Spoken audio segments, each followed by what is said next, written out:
Assalamu alaikum wa rahmatullahi wa barakatuh. Bismillah ar-Rahman ar-Rahim. Alhamdulillahi Rabbil Alameen ar-Rahman ar-Rahim Maliki Yawmiddin. Iyyaka na'budu wa iyyaka nasta'in. Ihdina siratal mustaqim. Siratal ladhina an'amta alayhim. Ghayril maghdubi alayhim wa la dhalin. Ameen. Bismillah ar-Rahman ar-Rahim. Alhamdulillahi Rabbil Alameen. Wa salatu wa salam ala Muhammad wa ala alihi wa sahbihi ajma'in. You can pick up? Okay. You know, in contemplating what I wanted to discuss in this kind of intensive way of discussing things over on a retreat in Ramadan, I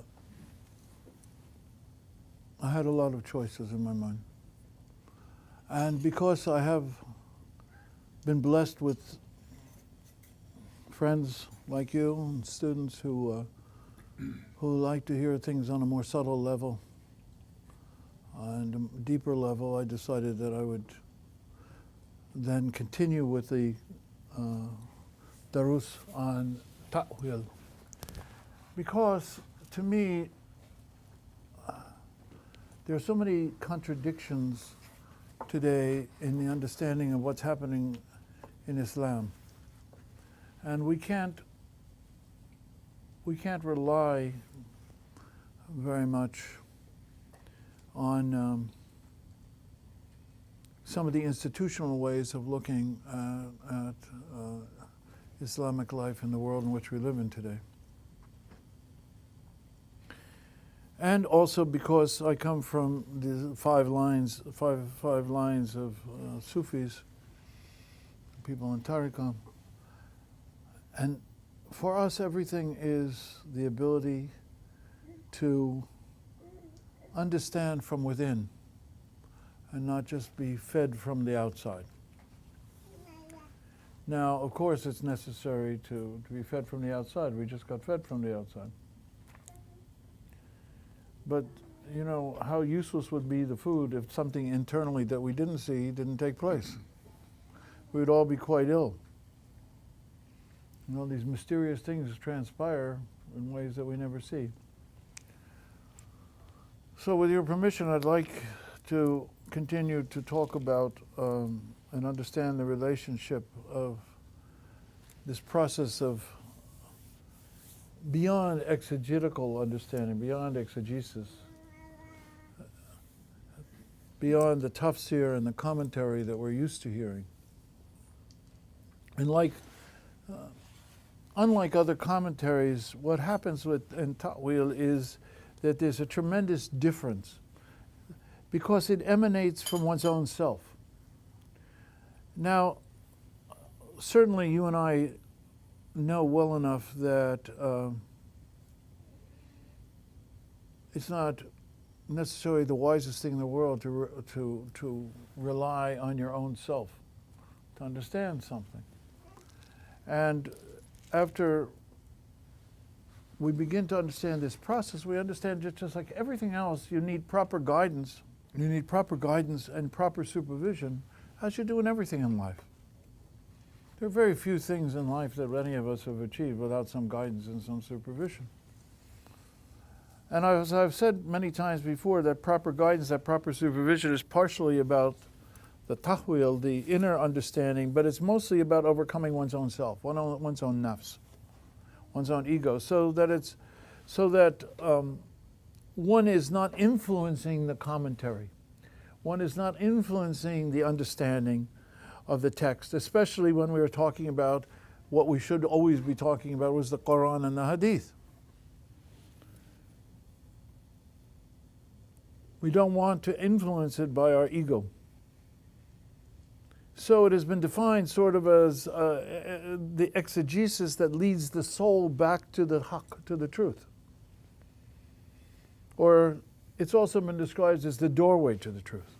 So there's a presumption, if you follow that logic, that there are a number of different interpretations that could be had because you're doing it, and you're doing it, and you're doing it, and you're doing it, and you're doing it over and over again, and you become very used to your own interpretation, your own voice, in a way.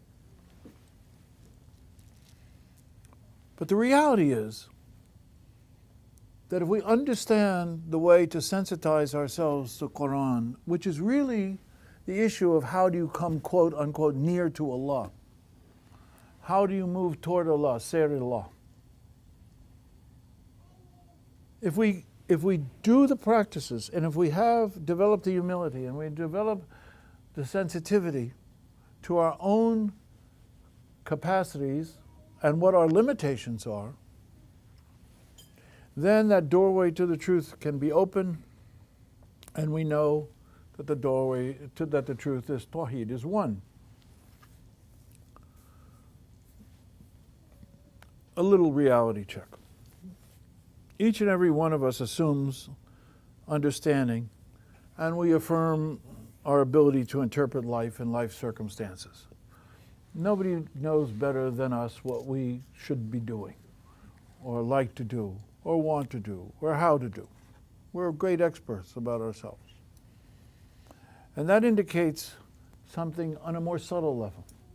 And that is that that inherent in the human consciousness and intellect is this intuitive capacity of possibility of perception and affirmation of potential. Just because we think we can make good decisions and we go through an analytical process, even though we might be wrong about our decision, indicates that there's an inherent capacity in the human being to self-examine and to make choices. So what is not understood or universally affirmed is how that potential is awakened. How is it guided? How is it verified? So consequently, many, many errors are made in life.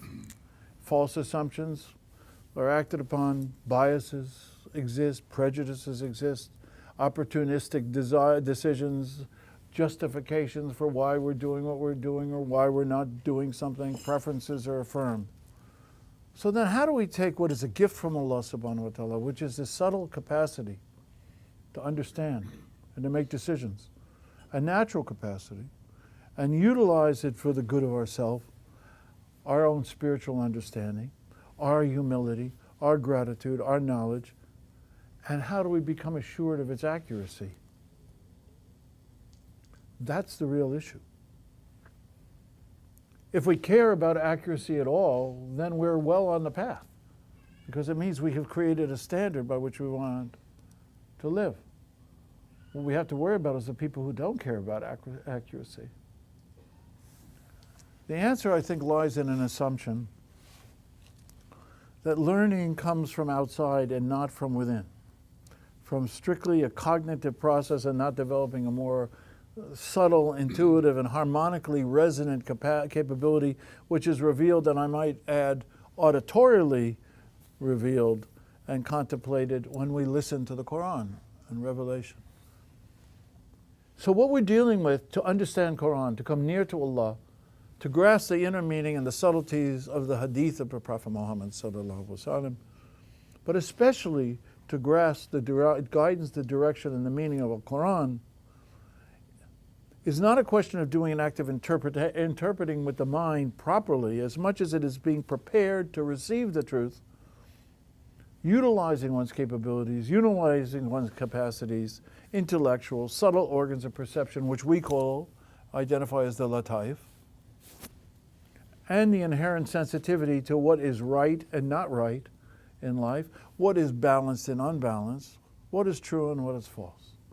Each one of us, since we were just a little older than these beautiful young children here, and even in infants you can see, an infant will look up at you when they're about to do something as if they cognitively know that what they're about to do is not right, even if they never did it before.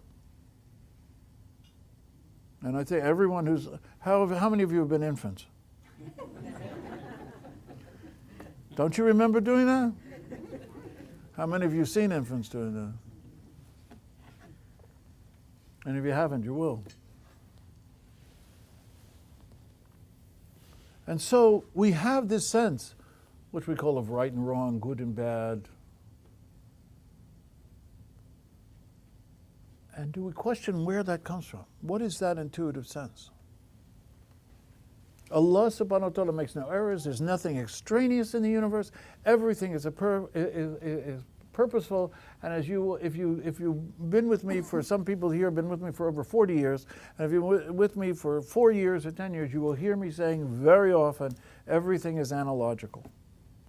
Absolutely everything is analogical. Everything is an isharat. Everything points to Allah. Everything points to something greater. Absolutely everything. So our journey in life is to learn how to activate that. How is that 24/7? And I mean 24/7. I mean even in our sleep. So the object of what is known as ta'wil is itself usually is revelation or hadith, and it's an extension, in a sense, of the revelation within our own self.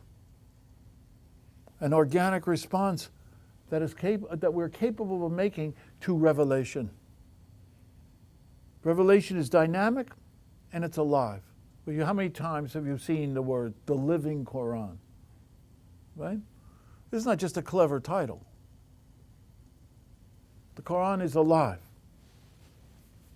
And that revelation was intended to be alive, and was intended to be able to come into resonance with us, with the human creation. That is, in my humble opinion, what Allah subhanahu wa ta'ala meant when He talked to the angels and said, I know that which you do not know. This capacity to resonate from within, not because you have a job title, you're an angel that handles this, you're an angel that handles that, but because you have no job title, you have a capacity to resonate with the truth, al-haq. So,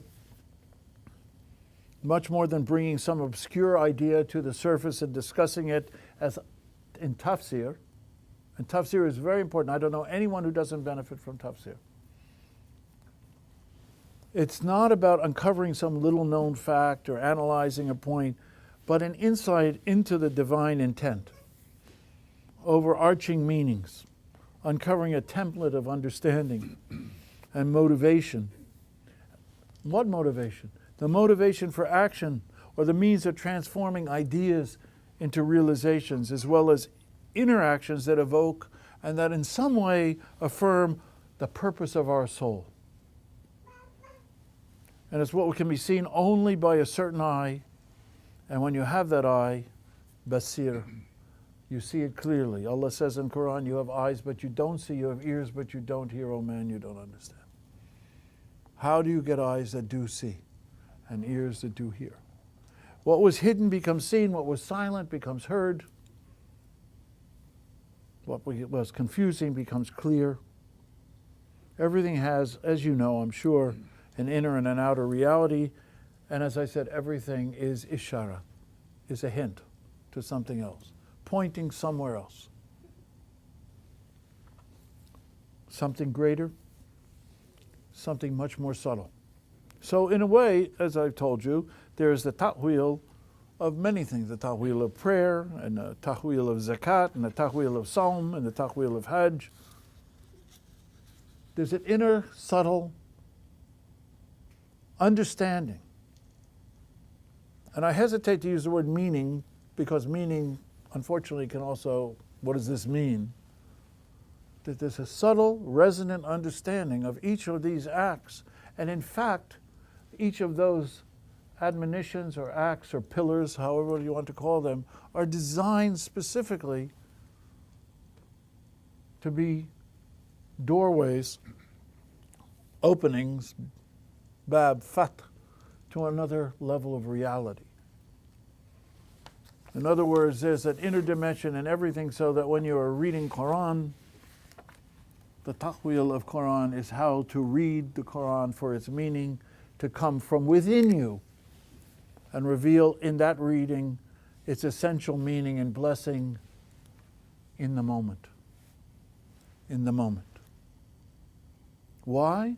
Because as I've told you many times, or if you've heard me on YouTube, or if you've read any of my books, or if you've done what I call illuminative reading, there's this capacity to liberate this ability to liberate a capacity within us that demands or a process that requires us to be what we call conscious, to be alert, to be attentive, tawajjuh, to pay attention, to make an effort and to affirm that there are dimensions of inner meanings that can be uncovered, and that process develops in us certain capabilities as we pursue it that are virtually dormant or sequestered and need to be liberated from within us, specifically from our heart and through our lataif.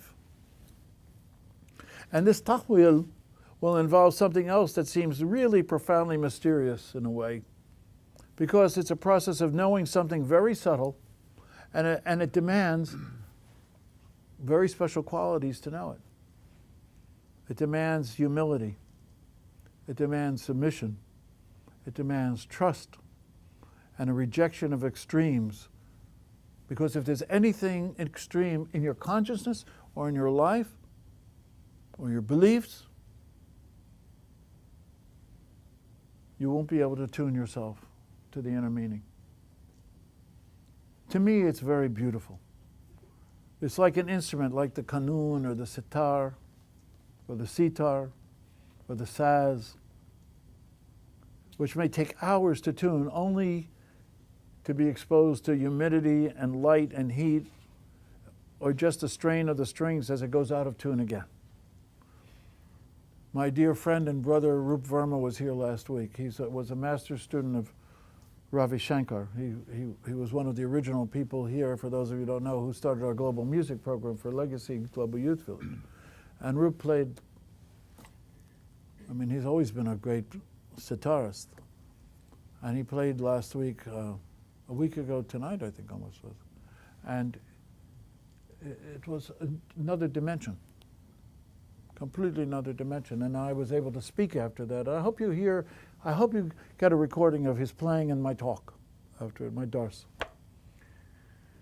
But what you can understand about the tuning is, and we sort of joke about it, but it's true, half the concert at least is listening to the tuning and the capacity to tune it. Not only that, I have a sitar here. I've had it for 30 years. And whenever he comes, he hasn't been here in 11 years, he tunes it. And he restrung it. And what does he say? He says, now it's happy and it'll bring blessings to you. And he's absolutely right. It's absolutely right. There are 72,000 ragas. 72,000 ragas. And I'll talk later perhaps about the lack of limitation within limitation. If you're limited to a form, there's unlimited improvisation within it. The Quran is living. You see it in a form. You see it as words on a page, ink on a page. But it can't be just ink on a page, because Allah subhanahu wa ta'ala said, the Prophet Muhammad said that there will come a time when the Quran will be only the ink on the page, and no one will understand it. So obviously it's more than the ink on the page, or the words on the page. I'm a 60s kid. We used to say tune in, turn on, tune in, turn out, tune out. This tuning goes on and on and on. Our life should be about tuning, attunement. Whatever we do is fine. Whatever service we perform, you're a lawyer, you're a doctor, you're a public servant like we are, you're a sheikh, you're a murid, you're a mother, you're a father, whatever it is you are. You have to get to that point. If you really want to understand Islam and if you really want to be a Muslim, you have to get to that point where it's all part of the tuning. It's not something you do 5 times a day. It's not a class you take. It's not just the amount of Arabic you learn. It's not just how many tafsirs you've sat with or books you've read. What is it for? What's it for? And that tuning is constant and necessary for the music to have its effect. And it's a process of uncovering something that is obviously allegorical and metaphorical, but at the same time it's more than just an interpretation. It's an expression of the truth. Al-Haq. It's real. The only reality. Just as the Quran is a clear expression of the truth, but to many people it's not clear. The person whose ego is strongly involved in the understanding of the Quran, the person who puffs themselves up with knowledge, the person who is always teaching others about it, may be the most scholarly human being in the world, but they may not really understand a word of what they're teaching. A person who has an agenda when it comes to the Quran will misunderstand it and will manipulate it and will destroy or at least corrupt the message of the Quran. We see it. Boko Haram, ISIS, Taliban. I'm sorry, friends. They're just thugs and fascists. That's all they are. The only thing that you can say about Boko Haram is the haram part.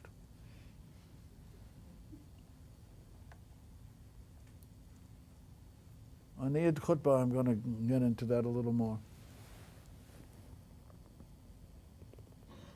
And we see how it's manipulated. We see very clearly how it's corrupted. Capturing young girls or the Al-Qaeda mentality. All these extremists on one hand, and on the other hand, even very good intentioned imams and scholars may have an agenda and an image of what Islam must be instead of can be. What they want it to be instead of what it really is or should be. Why would Allah subhanahu wa ta'ala need the interdiction of another party of people, if not just to have the hearts turn to the divine essence? Isn't that enough? We say, in Urdu, we say, Man mutajihum kab ki taraf kab mutajih zapa ki taraf. I pay attention to my heart and my heart turns to the divine. Allah doesn't need an institution for that to take place. Doesn't need someone enforcing his rules over someone else. And coercion. Every moment differs from the previous moment. Have you noticed? All things change. And so we have to come to understand the dynamic of revelation and the truth and application of those truths. And in that context, another aspect of developing ta'wil is to understand that it is somewhat different every time. How is that possible? This is the interpretation of this ayah. This is the interpretation of that ayah. This is the interpretation of it. Sheikh so-and-so and so-and-so said this. By the authority of so-and-so and so-and-so, and by the authority of so-and-so and so-and-so and so-and-so. But the moment changed. The circumstances changed. The mentality has changed. Cultural differences have taken place. Traditions have changed. That's why the Prophet ﷺ was so flexible. He would give one answer to a question, and then give a different answer to the same question. Why? Because somebody else was asking him the question at a different time.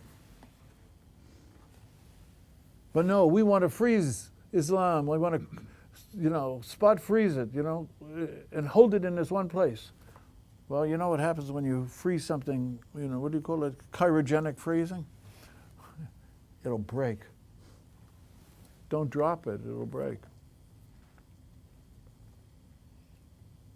How can it be somewhat different every time if it's the truth? Well, the sun is somewhat different as it plays through our world every day, isn't it? Though it's the one sun that has hardly changed at all in the millennia, in the thousands, millions of years of its, billions of years of its existence. The moon looks different in its phases. The colors of the trees here in Virginia, we see those incredible greens at the beginning of the summer. And we say, oh, look at those trees. And you recognize they're all green. You say, oh, and we say, look at the different greens. They're not one color green.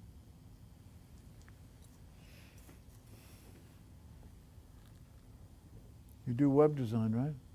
How many colors could you choose from? When I grew up, there were only basic colors, right? How many colors are there now? Millions and millions and millions and millions of colors, right? It's all isharat, it's all pointing to something. The endlessness and the change, ability of change. So there's an implication here. And the implication is that the truth is not different. It's one truth, one sun. Like when I was living in India and I used to say, Ekamasadha Vipur Bahuda Vedante, they say in Sanskrit, truth is one and has many names. But in our case, we're talking about truth that is one truth, Tawheed, and it has many manifestations, but it's the same truth. And at the root of that, there are certain subjects that I want to perhaps deviate to. Maybe I shouldn't say deviate, but to turn to. For example, what are the qualities of a human being that makes a human being humane? What is the truth? What is the value of one human life? What is the distinctive purpose of human existence? What did Allah subhanahu wa ta'ala create us for, and what did He empower us with? And what were the qualities, the capabilities, the capacities on one hand of a human being, and the capabilities under another circumstance after we've been educated or sensitized or we've developed some new understanding? What's the power of love as it manifests in understanding, not just in dialogue between individuals, not just the physicality of love, not just the romanticism of love? What is the attraction of love? Where'd you go on vacation? Oh, I went to this place. I really loved it. Is that the same as when I say, I love you, Parvez? Is it the same when I say, oh, I loved the sunset yesterday? We have all this capacity for subtle distinctions, but we don't apply it cognitively, intentionally in the one area where we really need to apply it, is in our relationship with Allah and our relationship with Allah's message to us, which is the living, which is the closest we're going to ever come to the living Allah as opposed to the distant Allah. So there's an implication here too of knowledge that when we go to other levels of understanding, other dimensions of understanding, we're not reading something, for example, on a literal level and on some analogical level, but the analogy is what is really about it in the first place. What it's pointing to is where it emerged from. I hope you understand this.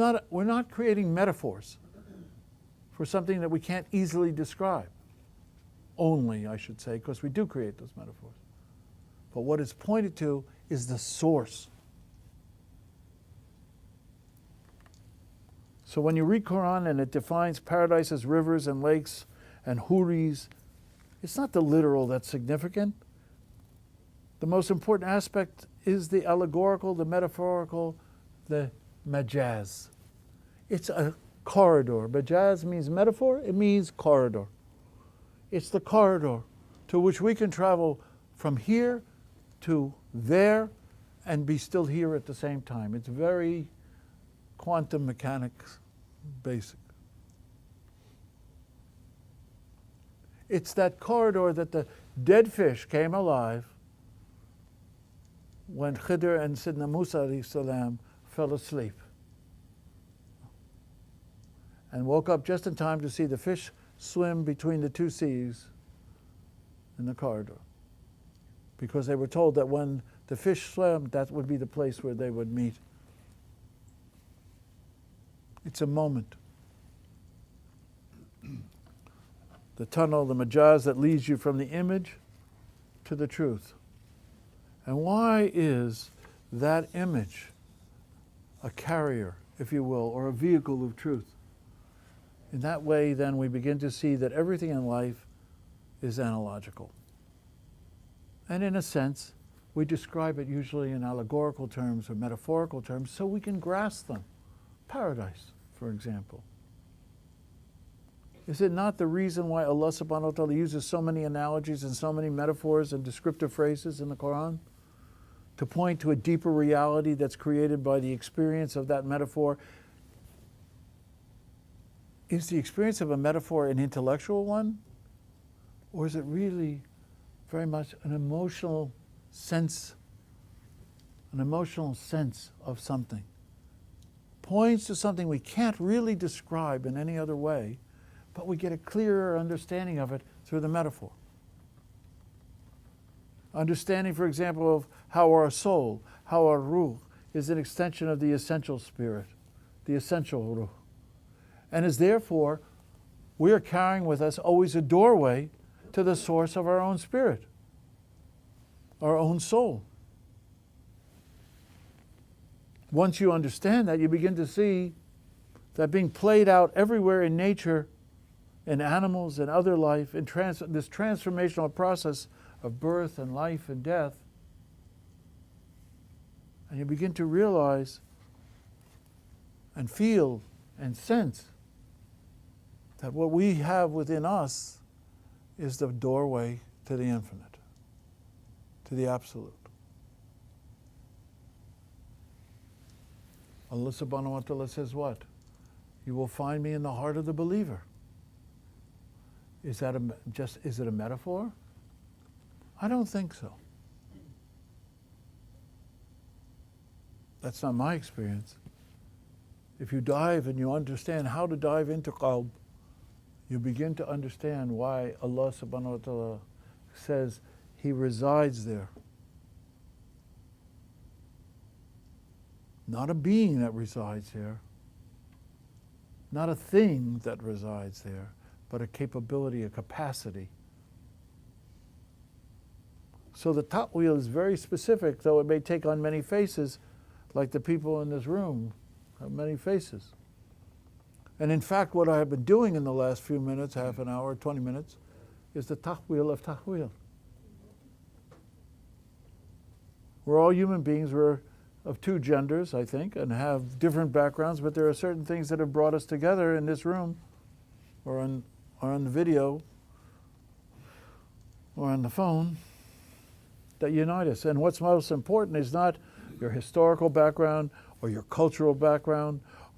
Of course they're important, but it's not that what's uniting us on this Sayr Suluk, on this journey toward Allah, in Allah, with Allah, by Allah. What's uniting us is the fact that we're all one truth, one family, one intention, one source, and we must come to recognize that as a fact, as the only fact.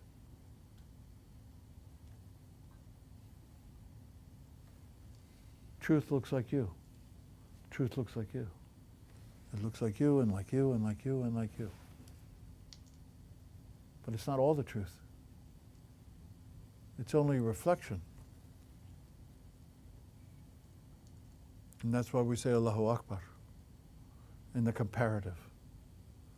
Whatever is the truth, there's something greater. Whatever is beautiful, there's something greater. Allah is greater than that. Allah is greater than that. So there's a particular function in the khayal, in one's, I will use the word, it's a hard word to translate from every khayal, but imagination. Most of you understand, I think, when I use the word imagination, what I mean. I'm not talking about something fictional. I'm talking about one's ability to create an image. That sound familiar, those of you who grew up either Jews or Christians? You know, man was created in the image of God. And everybody thinks, oh, God must look like human beings. Yeah, there are people who believe that, right? We won't say who they are, but you know who they are. They believe that Allah has a beard so long and the thobe has to be so long and He sits on a big chair up in the heaven. Really big chair.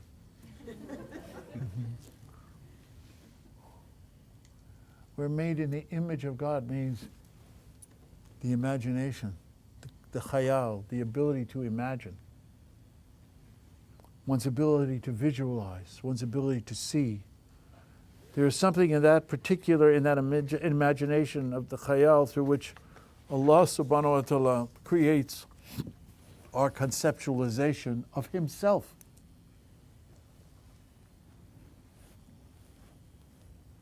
We cannot contain Allah, we cannot understand Allah, we cannot even define Allah by His will, His attributes and qualities.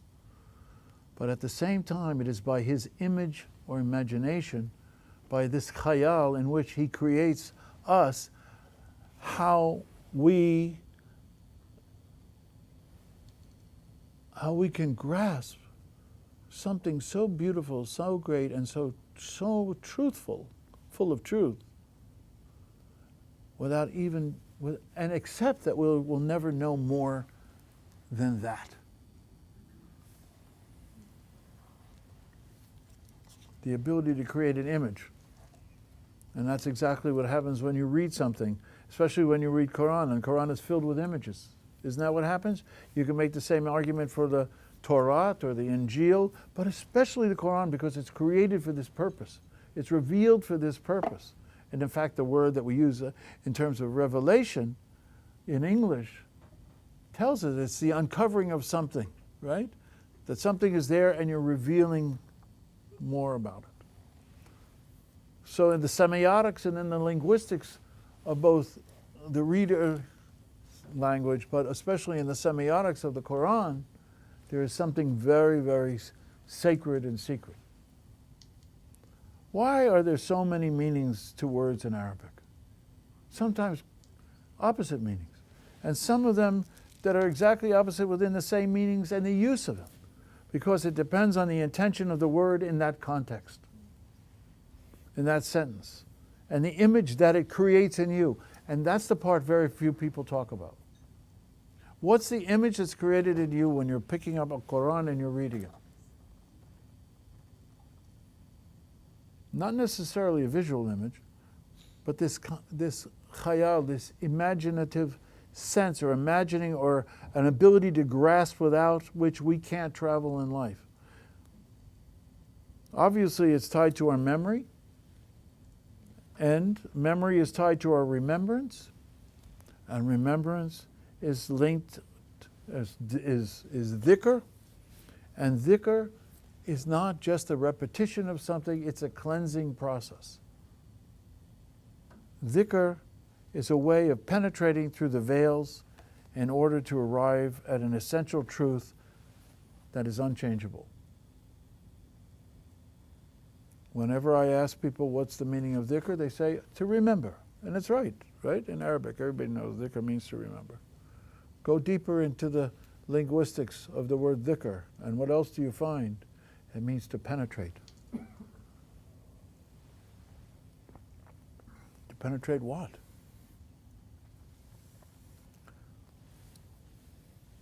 What's in the zahir, the outer, is changeable. It can be abrogated, but what's in the batin is unchangeable. So what emerges from the ghaib, from the unseen, to the seen world, undergoes some kind of potentiality for change. Because something that's unchangeable becomes changeable. Something that is absolute can be not absolute and abrogated. But it's the truth, it's the essence that never changes within it. How do we find that? And so in some ways the moment of realization, the understanding of truth, the awakening, if you will, or the tuning or realization, so many words are used by so many different traditions, we understand as a maqam, a station, an arrival. We also refer to it insana kamil, a state of supposed perfection, but it's relative perfection. It occurs almost as if it was a mutual act. It's Allah's act and our act. Allah's constant revelation, continuous revealing, and our actions that bring us into resonance with that revelation. A simultaneity takes place. Some call it an epiphany. A light goes on. But when the universe, when our reality and the reality of the truth come into harmony with one another, that simultaneity creates a resonance and an opening of a door of understanding. And it doesn't just happen once in a lifetime. It doesn't just happen, for one moment, that's all. It can be a continuous process. It can be something that you can create the opportunity for. And so Allah subhanahu wa ta'ala creates an image of himself in a way by giving us this khayal, this imaginative function to think about, to read about, to imagine, to see the divine presence, to feel that divine presence in our life. And he tells us, know yourself and you'll know your Lord. In Hadith Quds, he tells us, you will find me in the heart of the believer. But that perceiving requires knowing how to see, where to look, what to focus on. In other words, he tells us, Tawajjuh, pay attention. Pay attention to ourself, to him. And when you have attention that's motivated by love, when you have attention that's motivated by yearning, you have that attraction. You see these beautiful children, you pay attention to them. They demand your attention. They capture your attention. And immediately you have jazb, that attraction. You can't let go.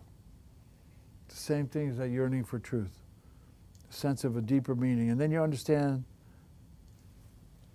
things better. When you're attracted to someone, you pay attention to that person. Don't you get to know them a little better?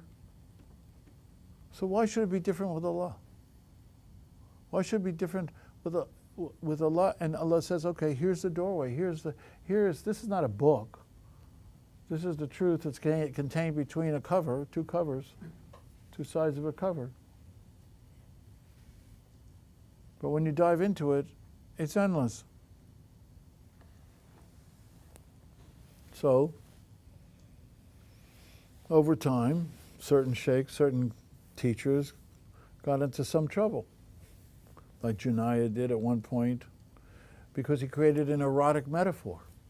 People got very upset with him. But it was really a very true explication of human attraction. And if a text like Quran doesn't produce some exegetical, imaginations, then unfortunately it becomes a problem of interpretation by people without knowledge. In other words, if you can understand from within yourself something so clearly, and you don't need the imprimatur of someone else, that's a wonderful state to be in. But the problem is what? We're not pure enough. We still have this nafs amara. We still have distractions. We still have agendas. We still have preferences. We still have biases. We still have prejudices. So what does that mean? Everything I've said is useless? That we should just depend on a tafsir? We should just read and just read? Part of that is yes. We should just read the Quran. It has a capacity to transform us if we know nothing. Absolutely nothing. But on the other hand, when you have such a yearning to understand, then the task is to refine yourself so that you can reflect the truth in a better way. But if you don't take the time to refine yourself, if you think that only the outer activity is sufficient, or if you have that yearning to understand and to have meaning in your life, what is this Quran pointing to? Then you have to refine yourself. There's no other choice. And it doesn't mean just fighting with your nafs like you read in so many books on Sufism or things like that. It means really to refine yourself. Take the time and do the practice. Cleanse your heart. Work at things that are good. Keep the company of good people.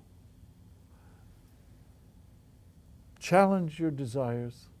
And if they are something that benefit Allah's purpose for you and others' needs, keep them. And if they're not, leave them. And what does that take? That takes will and trust, submission, effort.